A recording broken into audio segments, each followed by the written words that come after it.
Eto guys, may pinapacheck sa akin na battery ng mountain bike. Energy pack 36 volts, yan, lithium. Ang problema, ayaw niyang mag-charge. Yan ang ginawa ko, naglagay ako ng external charger. Yan, nakarekta po siya dito. Positive, negative, positive.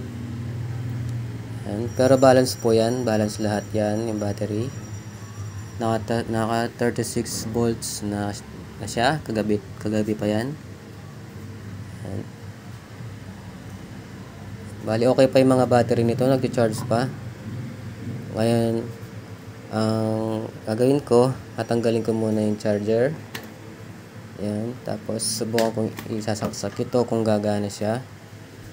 Kasi kailangan gumana na siya kasi nasa minimal voltage na yung battery pack. Nag-green na siya at ayan. Nag-red siya pero ayaw niyang tumuloy. Hindi ko alam kung bakit.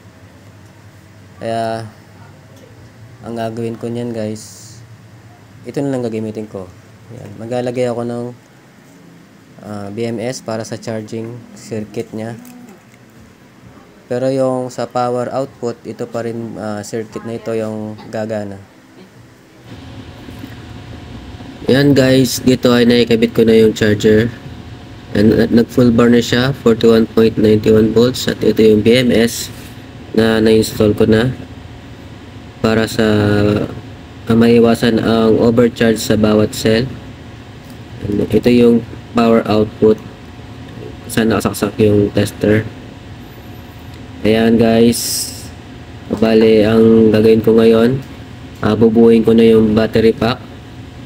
Ayan, i-assemble ko na para maibigay ko na sa may-ari at ma-testing na. Ayan, kung nakagawa na kayo ng ganitong battery pack, ay kung ano man ang experience niyo guys, pag-share na lang sa comment section. At salamat sa panonood.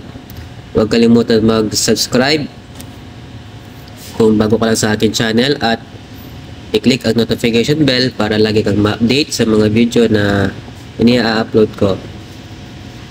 Thank you and God bless.